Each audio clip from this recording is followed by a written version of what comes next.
Hello बच्चों, मैं हूँ आपकी हिंदी टीचर अंजू मैडम और मेरे क्लास में आप सभी बच्चों का हार्दिक स्वागत है।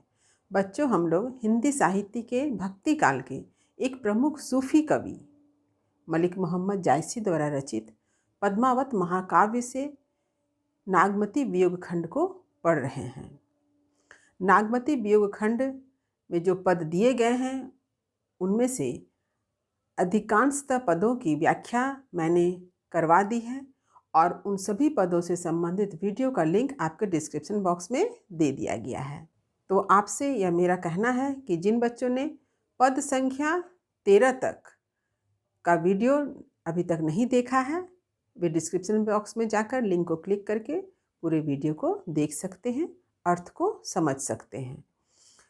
आज मैं नागमती वियोग खंड से पद संख्या 14 को पढ़ा रही हूँ। तो कवि जायसी ने नागमती वियोग खंड के अंतर्गत रानी नागमती के विरह व्यथा का वर्णन किया है और आज मैं जिस पद को पढ़ा रही हूँ, पद संख्या 14, इसमें कवि जायसी ने 12 मासा वर्णन के अंतर्गत बैसाख महीना का वर्णन किया है। यानी बैसाख महीना का प्रभाव रानी नागमती के विरह पर किस प्रकार पड़ता है, रानी नागमती के विरह को किस प्रकार बढ़ा देता है, इसका चित्रण कवि जायसी ने बड़े ही सुंदर ढंग से इस पद में किया है। तो हमेशा की तरह मैं सबसे पहले आप लोगों को पद को पढ़कर सुनाऊंगी, फिर कठिन शब्द के अर्थ को बताने के बाद मैं पद का प्रसंग, पंक्ति की व्याख्या और अंत में मैं विशेष लिखवा दूंगी। तो खूब ध्यान से सुनिए। तो सबसे पहले मैं पद को पढ़कर सुनाती हूँ। भा बैसाख तपनी अति लागी, चोवा चीर चंदन भा आगी, सूरज जरत हिवंचल ताका, विरह बजागी सौहरत हाका, जरत बजागिनी करु पियु छाहा, आई बुझाऊ अंगारन माहा, तुही दर्शन होई शीतल नारी, आई आगी तै करु फलवारी, लागेऊ जरै जरे जस भारू, फिर भुंजे सी तजेऊ न बारू, सरवर हिया घटत नीति जाई, टूक टूक होई के बिहराई, बिहरत हिया करहूँ पियू टेका, दीठी दवंगरा मेरवहूँ एका, कवल जो बिकसा मान सर, बिनु जल गयु सुखाई, कबहूँ बेली फिरी पले हैं, जो फ्यू सींचे आई। तो अब चलिए मैं इस पद में आए हुए कठिन शब्द के अर्थ को बता दूं। यद्यपि पद्मावत महाकाव्य ठेठ अवधी भाषा में लिखा गया है, इसलिए मेरा यह प्रयास है कि मैं अधिक से अधिक शब्दों के अर्थ को आप सबों के समक्ष प्रस्तुत कर सकूं। तो चलिए देखते हैं कठिन शब्द के अर्थ। बैसाख, बैसाख माह, तपनी यानी ताप, गर्मी, इसको कहते हैं तपन, गर्मी, अति यानी ज़्यादा, लागी माने लगने लगा है। देखिए चोवा चीर चंदन एक साथ आया है, तो इसका अर्थ क्या होता है? चंदनी, चोला और चीर भी है कहीं कहीं, और कहीं कहीं चोवा कहा गया सुगंधित शीतल द्रव्य को, यानी जो मनुष्य को ठंडक पहुंचाती है। जैसे आप लोग सभी जानते हैं चंदन जो है शीतलता प्रदान करती है, ठीक इसी तरह से चोवा भी एक सुगंधित शीतल द्रव्य है। और कहीं कहीं चोवा चीर चंदन का ये अर्थ बताया गया है चंदनी, चोला और चीर यानी वस्त्र से है। देखिए सूरज यानी सूर्य, जरत यानी जलना, हिमांचल यानी हिमालय, ताका मतलब देखना, बजागी माने जलता हुआ, बज्राग्नि, सौह मतलब सम्मुख तरफ, बजागिनी इसको भी बज्राग्नि कहा गया, विरह रूपी यानी विरह को ही बज्राग्नि माना गया है, करूँ यानी करना, पियु अर्थात प्रिय, छा मतलब छाया, आई मतलब आकर, बुझाऊ मतलब बुझाना, अंगारन माने अंगार विरह रूपी, विरह को ही अंगार माना गया है, महा मतलब में, तो ही मतलब तुम्हारे, आपके, दर्शन मतलब देखना, हुई मतलब होना, शीतल यानी ठंड, आगी मतलब आग या अंगार, ते करो माने परिणत करो, जरे मतलब जड़ना या भारू, देखिए यहाँ पर भारू है, भारू मतलब भाड़, मिट्टी का जो बर्तन होता है उसको भाड़ कहते हैं, भूंजेसु माने भूनना, तजेहू मतलब त्यागना, छोड़ना, बारू मतलब बालू, सरवर हिया यानी सरोवर रूपी हृदय, घटत यानी कम होना, घटना, नीति मतलब नित्य, टूक टूक ने टुकड़ों में बटना, छिन्न होना, बिहराई माने बिखरने वाला, बेहरत हिया यानी फटा हुआ हृदय, व्यथित हृदय, पियू मतलब प्रिय, टेका मतलब सहारा, दीठी दवंगरा माने दृष्टि रूपी दोंगरे। ये दोंगरे क्या अर्थ है? हल्की वर्षा को कहा गया है, यानी वर्षा की प्रथम बूंद। आप लोगों ने देखा होगा कि जब बहुत गर्मी पड़ती है तब वर्षा की जो पहली बूंद होती है यानी प्रथम वर्षा काफ़ी शरीर को शीतलता प्रदान करती है, राहत दिलाती है। मेरवहू माने मिलाकर, मिलाओ। कमल मतलब कमल, विकसा माने खिला हुआ, गयु मतलब गया, मानसर माने मानसरोवर, सुखाई यानी सूख जाना, कबहू माने ना जाने कब, बेली मतलब लता, फ्री माने पुनः, पलूहे मतलब पुष्पित होना, सींचे माने सींचना, जल देना, आई मतलब आकर। तो कठिन शब्दों के अर्थ के बाद अब प्रसंग की बारी है। तो इस पद का प्रसंग यही है कि राजा रत्नसेन के वियोग में रानी नागमती अत्यंत दुखी है, व्यथित है। इतने दिन बीत गए, इतने माह बीत गए, लेकिन अभी तक राजा रत्नसेन का आने की कोई खबर रानी नागमती को नहीं मिलती है। राजा रत्नसेन के विरह में रानी अभी भी अत्यंत दुखी है और अब बैसाख का महीना आ गया है। राजा रत्नसेन से जो वियोग रानी का हो गया है, तो यह विरह की जो ज्वाला है वह रानी को तो जला ही रही है। इसके साथ ही साथ बैसाख महीने की जो गर्मी है वह भी रानी के दुख को और बढ़ा देती है। तो चलिए देखते हैं पंक्ति का अर्थ। भा बैसाख तपनी अति लागी, चोवा चीर चंदन भा आगी। रानी नागमती का कहना है कि बैसाख महीना आ गया है, तपनी यानी गर्मी, अति लागी बहुत अधिक गर्मी बढ़ गई है। बैसाख महीने में क्या होता है, गर्मी बहुत बढ़ जाती है, सबको बहुत गर्मी लगती है। और चोवा चीर चंदन भा आगी, और कहा जा रहा है अगर चोवा का शीतल सुगंधित द्रव्य के रूप में ले तो शीतल सुगंधित द्रव्य, और चीर चंदन यानी चंदन और वस्त्र यानी चंदनी वस्त्र, ये सभी जो हैं ये क्या लग रही, मानो ऐसा प्रतीत होता है कि ये आग का काम कर रही, यानी भा आगी, ये हमें किसी भी तरह से राहत नहीं दे रही है बल्कि और आग लगा दे रही है, यानी आग की ज्वाला को, विरह की ज्वाला को और बढ़ा दे रही है। रानी का कहना है कि जो वस्तुएं गर्मी में ठंडक प्रदान करती है वे वस्तुएं भी रानी को गर्मी ताप प्रदान कर रही है, आग में जला रही है, गर्मी में जला रही है। इसका मतलब क्या हुआ कि राजा के वियोग में रानी इतनी दुखी है कि बैसाख महीना की गर्मी तो है ही है, इसके साथ ही साथ जो वस्तुएं ठंडक प्रदान करती थी वे वस्तुएं भी रानी को ठंडक प्रदान नहीं करी बल्कि गर्मी प्रदान कर रही, यानी रानी को दुख और अधिक बढ़ रहा है, रानी के दुख को बढ़ा दे रहा है। सूरज जरत हिवंचल ताका, बिरह बजागी सोहरत हाका। रानी कहती हैं कि सूर्य भगवान, सूरज भगवान जो हैं वो भी जल रहे हैं। इतनी गर्मी है कि ऐसा प्रतीत होता है कि सूर्य भगवान भी जल रहे हैं, सूर्य भी जल रहे हैं, सूरज जरत, सूर्य भी जल रहे हैं। हिवंचल ताका, और वे अपने आप को गर्मी से बचाने के लिए किस ओर देख रहे हैं, हिमालय की ओर देख रहे हैं। यानी इतनी गर्मी पड़ रही है कि सूर्य भी जल रहे हैं।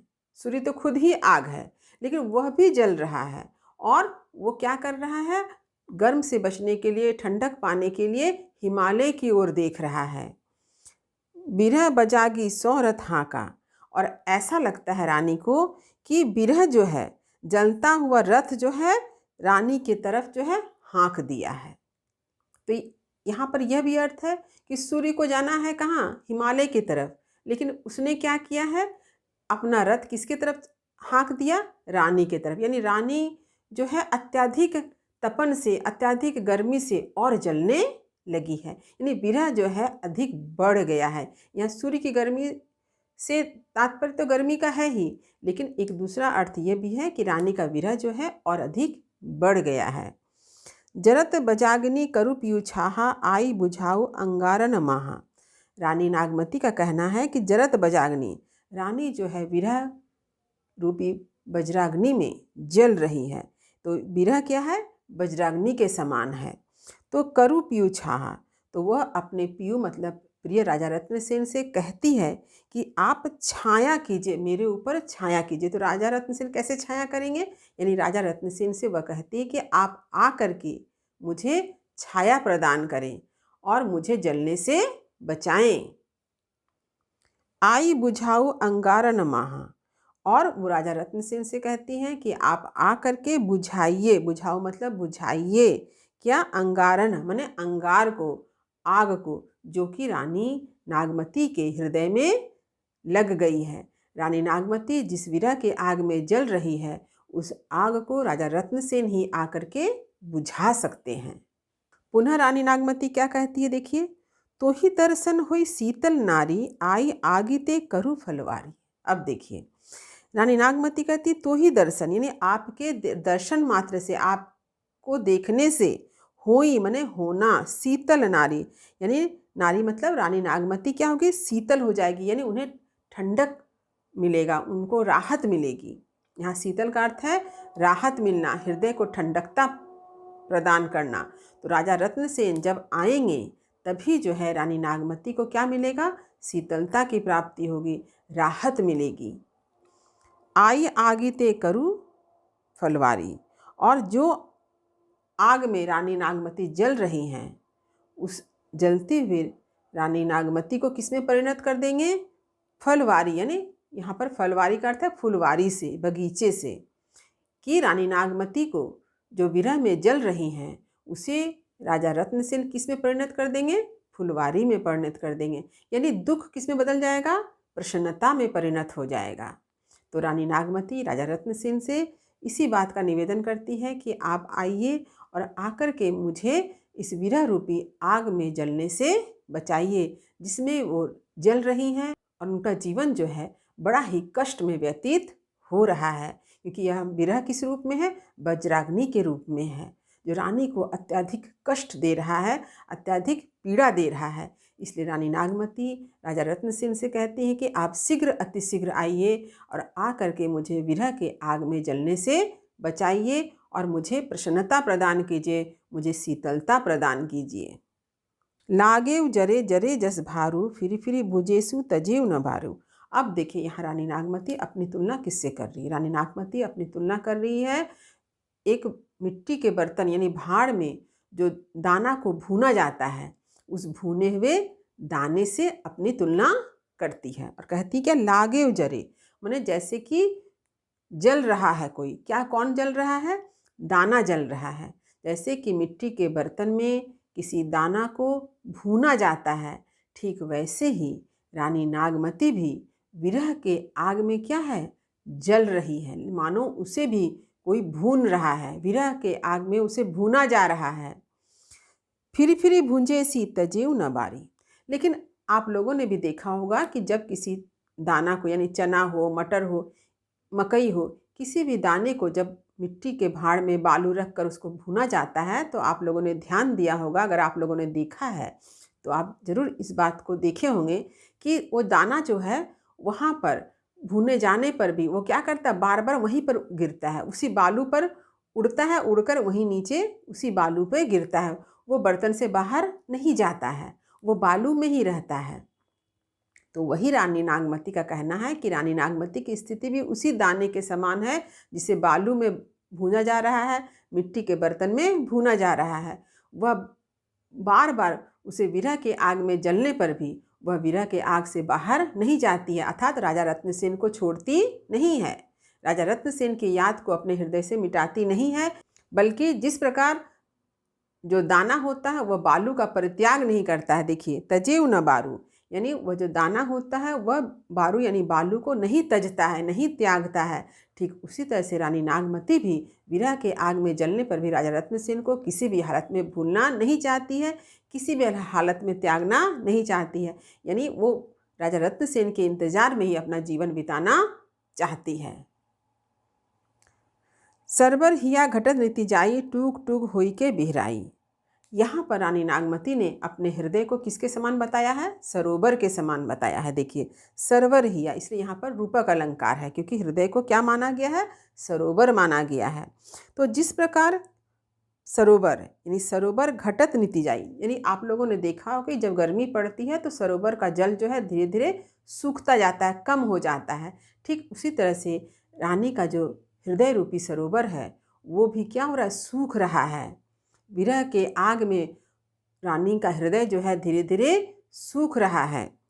टूक टूक होई के बिहराई, और जिस प्रकार सरोवर का जल सूख जाता है तो हम लोग क्या देखते हैं, सरोवर के जो तल की मिट्टी होती है वो टुकड़ों टुकड़ों में खंडित हो जाती है, यानी वो उसमें हम लोग दरार देखते हैं।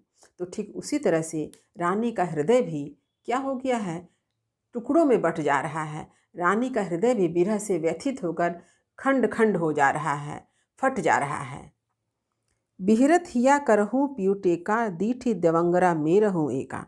पुनः यहाँ पर जो है रानी नागमती एक उदाहरण से यहाँ समझाती है कि बिहरत हिया यानी जो हृदय टुकड़ों में बट गया है, यानी व्यथित हृदय। बिहरत हिया यानी टुकड़ों में खंडित हृदय या व्यथित हृदय क्या हो गया है, उसके बारे में कहती हैं कि करहूँ पियो टेका, कि हे प्रिय आप मुझे आकर टेका यानी सहारा दीजिए, मेरा हृदय जो है व्यथित है। तो जैसे कहते हैं कलेजा फट जाना, तो यहाँ पर रानी का हृदय भी ऐसा ही हो गया। उनका हृदय जो है, उनका कलेजा जो है फट गया है। इसलिए वो राजा रत्नसेन से कहती है कि हे प्रिय आप आकर के मुझे टेका यानी सहारा दीजिए।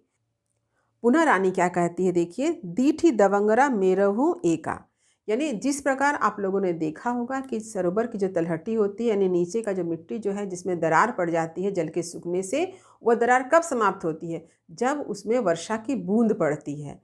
जब अचानक आसमान से वर्षा की प्रथम बूंद पड़ती है तो वर्षा के जल के कारण आप देखेंगे कि सरोवर का जो दरार है, सरोवर के जो तलहटी में जो दरारें पड़ गई थी वो दरारें समाप्त हो जाती है। ठीक यही बात रानी नागमती कहती है कि राजा रत्नसेन से कि आप भी आइए और आकर के क्या करना है, दीठी यानी अपनी दृष्टि मुझ पर दीजिए। इससे क्या होगा कि मेरा व्यथित हृदय जो है वह पुनः एकाकार हो जाएगा, एक हो जाएगा, आपसे मिल जाएगा।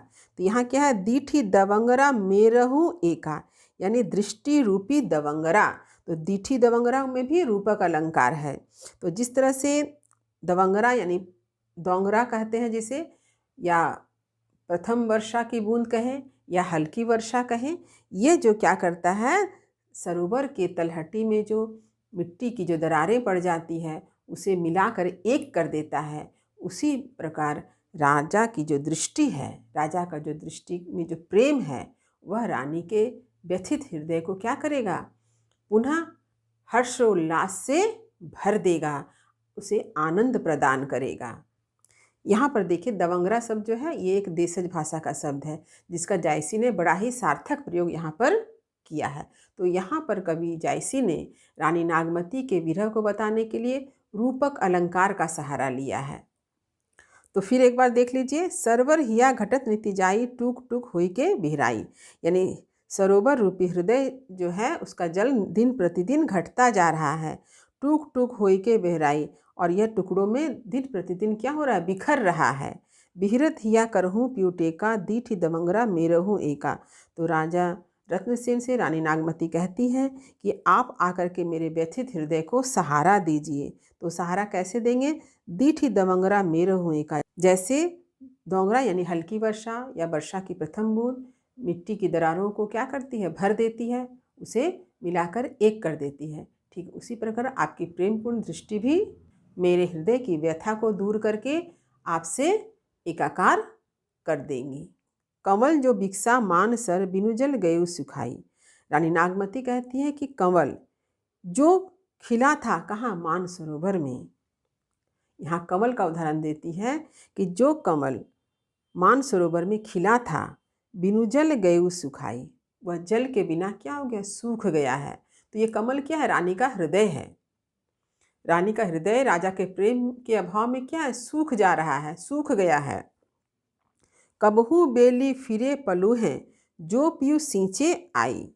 पुनः रानी नागमती यही कहती हैं कि कब वह बेली यानी वह लता पुनः पुष्पित होगी। जो लता सूख गई है वह लता पुनः कब पुष्पित होगी, जो माने जब प्रिय सींचने आई, मतलब आएंगे, जब राजा रत्नसेन उन्हें सींचने आएंगे तभी जो है वह बेली यानी लता जो है पुनः पुष्पित होगी, उसमें फूल खिलेंगे।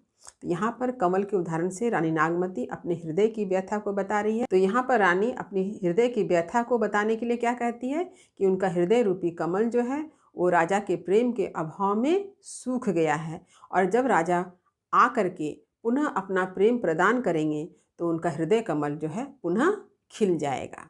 इस प्रकार कवि जायसी ने वैशाख महीने में जो प्राकृतिक परिवर्तन हमें दिखाई देते हैं, विभिन्न प्राकृतिक उपादानों के माध्यम से रानी के विरह व्यथा को यहाँ प्रस्तुत किया है। तो अब चलिए मैं विशेष लिखवा दूँ। विशेष पहला, प्रस्तुत पद में कवि जायसी ने रानी नागमती के विरह व्यथा को मार्मिक रूप में उपस्थित किया है। दूसरा, कवि जायसी ने 12 मासा वर्णन के अंतर्गत वैशाख माह का वर्णन किया है कि इस माह का प्रभाव रानी नागमती पर किस प्रकार पड़ता है और रानी के विरह के दुख को किस प्रकार बढ़ा देता है। तीसरा, कवि जायसी ने प्रकृति का चित्रण उद्दीपन रूप में किया है। प्राकृतिक उपादान रानी के दुख को और अधिक बढ़ाने में उद्दीपक की भूमिका निभाते हैं। चौथा, वैशाख महीने के भयंकर गर्मी का चित्रण करते हुए कवि जायसी ने यह पंक्ति लिखी है कि सरवर हिया घटत नीति जाई, टूक टूक हुई के बिहराई। यह सत्य है कि पानी या जल के सूख जाने से सरोवर का तल मिट्टी फट सा जाता है। पांचवा प्रमुख छंद दोहा और चौपाई है। तो दोहा और चौपाई किसे कहते हैं यह भी देख लें एक बार। दोहा यह अर्धसम मात्रिक छंद है। यह 2 पंक्ति का होता है। इसमें 4 चरण होते हैं। इसके प्रथम और तीसरे चरणों में 13-13 मात्राएं तथा दूसरे और चौथे चरणों में 11-11 मात्राएं होती हैं। अंत में गुरु और लघु वर्ण होते हैं। तुक प्राय दूसरे और चौथे चरण में ही होता है।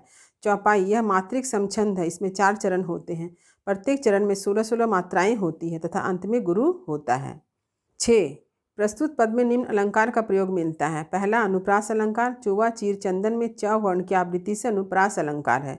दूसरा, उपमा अलंकार। लागऊ जरे जरे जस भारू। तीसरा, रूपक अलंकार। सरवर हिया दीठी दवंगरा बिहरत हिया, यहाँ पर रूपक अलंकार है। और चौथा है पुनरुक्ति अलंकार। जरे जरे फिर टूक टूक। 7 नंबर, काव्य भाषा ठेठ अवधि है। कवि ने देशज शब्द दवंगरा का सार्थक प्रयोग किया है। 8 नंबर, प्रमुख रस विप्रलंब या वियोग श्रृंगार है। तो ये है इस पद का विशेष। तो उम्मीद करती हूँ कि आज मैंने इस पद का अर्थ जिस तरह से समझाया है, विशेष को लिखवा दिया है, यह आपको भली भांति समझ में आ गया होगा। तो वीडियो को लाइक करें और सभी पढ़ने वाले विद्यार्थियों में शेयर तो अवश्य करें। जो बच्चे मेरे चैनल पर नए हैं वे चैनल को सब्सक्राइब करना ना भूलें ताकि हर नई वीडियो का नोटिफिकेशन उन्हें समय पर मिल सके। तब तक पढ़ते रहिए, जीवन में आगे बढ़ते रहिए। मेरी शुभकामनाएं आप सभी बच्चों के साथ है। धन्यवाद।